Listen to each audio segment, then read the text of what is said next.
Good evening, good afternoon, good morning, wherever you are in the world. Welcome to Just the Tip, Episode 8, about setting. This is the last tip for this week, Friday, May 7th, 2021. So, normally when we discuss setting, it's in context of scene, but I wanted to discuss setting in a more basic sense. And I'm using this picture as my background because Bear was kind enough to make it for me, and I love it. So, there. Anyway, and if you would, please go check out Bear Nerd Fun. I'll link his channel in the description below. So, let me bring up a new document here. And let's talk about setting. We're not going to talk about setting. Setting is essentially where the scene takes place. But here we'll discuss the scene separate from the rest of the story or the characters, etc. So we're going to talk about setting as just a basic platform, where your characters are standing, where events are taking place. We're not going to include anything, changes that need to be made because of characters or because of story. Just the basic sense of how to write setting. Description of your setting is essential. There is no story without a good sense of setting.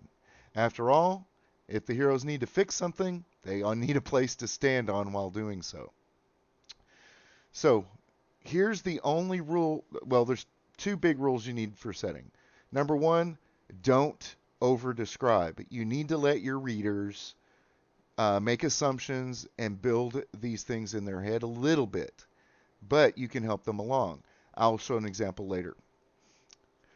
You want to use all the senses that would possibly fit the setting, right? Sight, what does whatever POV, if you're narrating or if it's coming from a character's point of view, what do they see? What do they hear? What sounds, if any, are present? What do they smell? The odors are prevalent. When you walk into a room, you always smell something, even if you discard that as unneeded information. Think about it the next time you walk from one room to another or into a different building or outside. We always have a sense of change with our odors that come to us, but normally we discard that as useless information that we don't need at any particular time unless it triggers a memory. So when we walk outside, we smell, springtime or whatever's relevant. But if we walked in, we would normally smell our own home, and that's something that is consistent and familiar, so we discard it as useless information. But if you add a gas leak in there, that's a different odor that triggers a memory that tells you to do something. So we don't discard that. See what I'm saying? So when you go into a setting, the first time especially, you want to use as many senses as possible because you want that to trigger an emotion or something that the reader can relate to. Touch. What is the feeling? Whether that be a physical feeling, like they sat down at the counter and the seat was under padded and it hurt his tailbone, or a sense of dread, a spiritual or etherical sense. And then taste. Taste is the hardest one to work in, of course, unless you're eating at a restaurant. But you can use that as a form of metaphor. Instead of smell, you can use taste. Like the pungent aroma tasted like blah. And then that's kind of a metaphorical way to use taste. But the more of these senses you can get in there in a limited way will spawn and create a connection with the reader. And then keep in mind at times we would not use all these senses to describe a setting, but we would use the ones that make sense to that.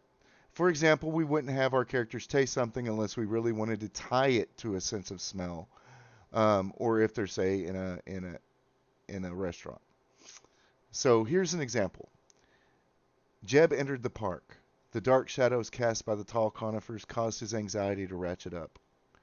The cool breeze he'd felt just moments before died away as the acidic sweet aroma of the low evergreen bushes hit him in the face like a punch from a middleweight champion.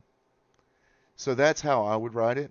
Or you can tell if somebody's in a hurry or they're not very experienced at writing a story, they would have just said, Jeb entered the forest and did whatever he was going to do. Which one do you think sounds better? So, I hope that this little short video helped with setting. It allows the reader or target audience to, yes, as with everything, suspend their disbelief and sink into your story. It's about escapism, right? That's why I'm here. That's why I'm telling stories, is because there's no escapism, no good escapism anymore. And what we did have, they pretty much ruined. And that, yes, I'm talking to you, Disney, Warner Brothers, Sony, all of you. You are a blight upon entertainment.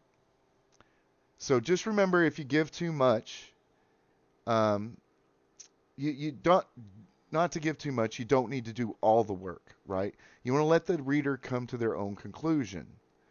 So I want to thank you, and remember, your life is your story. Make it a great one. Good night.